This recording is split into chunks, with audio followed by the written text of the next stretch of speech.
Hi hello എല്ലാവർക്കും നമസ്കാരം. പുതിയൊരു വീഡിയോയിലേക്ക് സ്വാഗതം. അപ്പോൾ നെടുമങ്ങാട്ടെ ആ ഒരു കൊലപാതകവുമായി ബന്ധപ്പെട്ട ഒരു വിഷയം തന്നെയാണ് നമ്മളിവിടെ ചർച്ചയ്ക്ക് എടുക്കുന്നത്.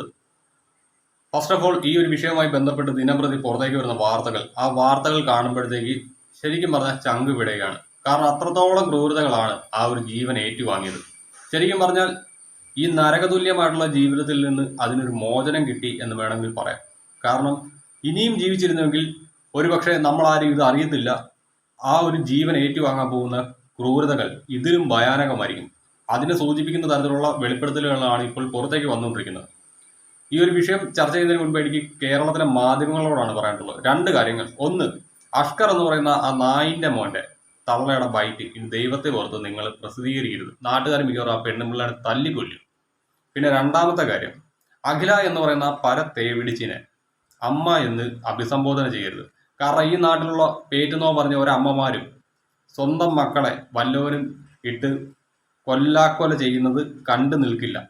അങ്ങനെ കണ്ടു നിൽക്കാണ്ട് ഒരു അമ്മയ്ക്കും സാധിക്കില്ല. അങ്ങനെ സാധിച്ച ഒരുത്തിനെ ഏതർത്ഥത്തിലാണ് നിങ്ങൾ അമ്മ എന്ന് അഭിസംബോധന ചെയ്യുന്നത്?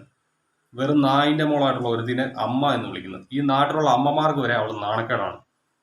എന്നാൽ ഈ ഒരു വിഷയവുമായി ബന്ധപ്പെട്ട് രണ്ട് വീഡിയോസ് എൻ്റെ ശ്രദ്ധയിൽപ്പെട്ടു.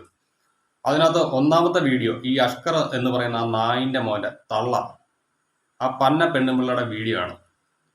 ഈ ഒരു വീഡിയോ കണ്ടപ്പോഴത്തേക്ക് എനിക്ക് ഇവരെ വലിച്ച് ഈ ഒട്ടിക്കാനാണ് തോന്നിയത്. കാരണം എൻ്റെ കൈവിട്ടത് അങ്ങനെ കിട്ടിയിരുന്നെങ്കിൽ ഇതിനെ ഞാൻ പിടിച്ച് ആ ഭിത്തിയെ പിടിച്ച് ഉറച്ചു വിടാനാണ്. ഒരു ജീവൻ ഇല്ലാക്കിയത് സ്വന്തം മോനാണ്. ആ സ്വന്തം മോനെ ഒരു ഉളുപ്പുമില്ലാതെ വന്നിരുന്ന് ന്യായീകരിക്കുകയാണ്. ഒരു ജീവനെ എന്നേക്കുമായിട്ട് ഈ ഭൂമിയിൽ നിന്ന് പറഞ്ഞയച്ചു. അതുകൂടാതെ ഒന്നിനെ കൊല്ലാക്കൊല ചെയ്ത് പാരലൈസ് ആക്കി വെച്ചിരിക്കുക. ആ നാറിനെയാണ് ഈ പെണ്ണുമ്പിള്ള വന്നിരുന്നുകൊണ്ട് ന്യായീകരിക്കുന്നത്. ഒന്ന് കണ്ടു നോക്കാം അവളുടെ മുതല കണ്ണീര്. എന്റെ പൊന്നു മോൻ അങ്ങനെ ചെയ്യില്ല. ഞാൻ എപ്പോഴും പറയുന്നു, എന്റെ പൊന്നു മോൻ ആ കൊച്ചിനെ കൊല്ലില്ല. അതെനിക്ക് ഉറപ്പാണ്. ഈ ലോകം മൊത്തം പറഞ്ഞാലും ഞാൻ വിശ്വസിക്കില്ല.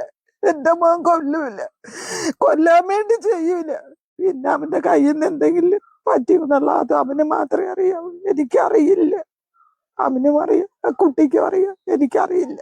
മക്കളെ എന്തൊരു ലാഘവത്തോടെയാണ് ഈ സ്ത്രീ പറയുന്നത്. എൻ്റെ മോൻ എന്തെങ്കിലും കയ്യബദ്ധം പറ്റിപ്പോയതായിരിക്കും. ഒരു ജീവനെ ഇല്ലാതാക്കുന്നതാണ് ഇവരുടെയൊക്കെ ഭാഷയിൽ പറഞ്ഞ കയ്യബദ്ധം. ഇനിയിപ്പോൾ ഇവർ പറയുന്നുണ്ട് ഇവരുടെ മോൻ അങ്ങനെ ചെയ്യില്ലെന്ന്. പിന്നെ ഇവരുടെ ചത്തുപോയ വാപ്പ കുഴിന്ന് എഴുന്നേറ്റ് വന്നിരുന്നാണോ ആ ഒരു കൃത്യം ചെയ്തത്?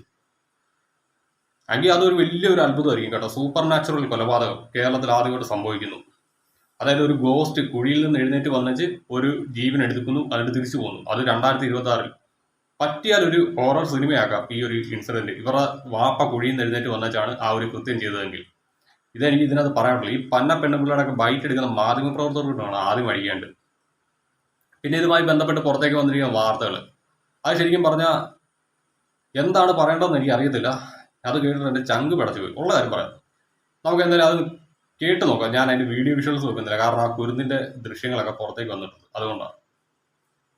നെടുമങ്ങാട് കൊല്ലപ്പെട്ട 1.5 വയസ്സുകാരനോട് ചെയ്ത കൊടും ക്രൂരത അമ്മയുടെ പൂർണ്ണ അറിവോടെ ലൈറ്റർ കൊണ്ട് കുഞ്ഞിന്റെ കാല് പൊള്ളിച്ചതായും പലതവണ മർദ്ദിച്ചതായും അഷ്കർ പോലീസിനോട് സമ്മതിച്ചു. പോലീസിന്റെ ചോദ്യം ചെയ്യലിൽ അഖിലയ്ക്കോ അഷ്കറിനോ ഒരു കൂസലുമില്ല. പലതവണ ക്രൂരമർദ്ദനം, ലൈറ്റർ കൊണ്ട് പൊള്ളലേൽപ്പിച്ചു, പനി ബാധിച്ചിട്ടും ചികിത്സിച്ചില്ല. ചോദ്യം ചെയ്യലിൽ ഒരു കൂസലുമില്ലാതെ ക്രൂരതകൾ സമ്മതിക്കുന്നു കുഞ്ഞിന്റെ അമ്മ അഖിലയും പങ്കാളി അഷ്കറും. സൈക്കിളിൽ നിന്ന് വീണാണ് കുഞ്ഞിന്റെ 2 കൈയും ഒടിഞ്ഞതെന്നാണ് അഖിലയും അഷ്കറും ആവർത്തിക്കുന്നത്. നീര് വന്നിട്ടും 12 ദിവസത്തിന് ശേഷമാണ് ആശുപത്രിയിൽ കൊണ്ടുപോയത്. 1.5 വയസ്സുള്ള കുഞ്ഞ് അടങ്ങിയിരിക്കാറില്ലെന്നായിരുന്നു ഇരുവരും പറയുന്നത്. പനി ബാധിച്ചപ്പോഴും ആശുപത്രിയിൽ കൊണ്ടുപോയില്ല. അഖിലയുടെ നൃത്ത പരിപാടിക്കായി പനിയുള്ള കുഞ്ഞിനെയും കൊണ്ട് ബൈക്കിൽ തമിഴ്നാട്ടിലേക്ക് പോയി. പനി കൂടിയ കുഞ്ഞുമായി ബസ് സ്റ്റാൻഡിൽ രാത്രി കഴിഞ്ഞു. തിരികെ നാട്ടിലെത്തിയിട്ടും ആശുപത്രിയിൽ കൊണ്ടുപോയില്ല. സംഭവ ദിവസം കുഞ്ഞ് കുഴഞ്ഞു വീണപ്പോഴാണ് സ്വകാര്യ ആശുപത്രിയിലേക്ക് കൊണ്ടുപോയതെന്നാണ് അഷ്കർ പറയുന്നത്. ഈ സമയത്ത് അഖില നൃത്ത പരിപാടിക്ക് പോയിരിക്കുകയായിരുന്നു. അഖിലയുമായി തെളിവെടുപ്പുണ്ടാകില്ല. കസ്റ്റഡി കാലാവധി പൂർത്തിയാകുന്നതോടെ പ്രതികളെ കോടതിയിൽ ഹാജരാക്കും. ഈ അഷ്കറിന്റെ തള്ള ഇവരാരും കണ്ടില്ലായിരുന്നു ഈ 12 ദിവസം ഈ കൊച്ചിന്റെ കൈ നീര് വെച്ചിരുന്നത്.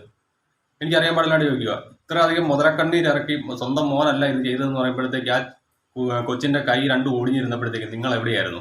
ഒന്ന് ഹോസ്പിറ്റലിൽ കൊണ്ടുപോകാൻ നിങ്ങളെ കൊണ്ട് പറ്റിയോ? അല്ലെങ്കിൽ അവരെ നിർബന്ധിക്കാൻ നിങ്ങളെ കൊണ്ട് സാധിച്ചോ? ഇല്ലല്ലോ. നിങ്ങൾ ചെയ്തു. ആ ഒരു മരണം സംഭവിച്ചു കഴിഞ്ഞ് നിങ്ങൾ അവിടെ ചെന്ന് അവിടെ ഉണ്ടായിരുന്ന എവിഡൻസ് മുഴുവൻ നശിപ്പിച്ചു.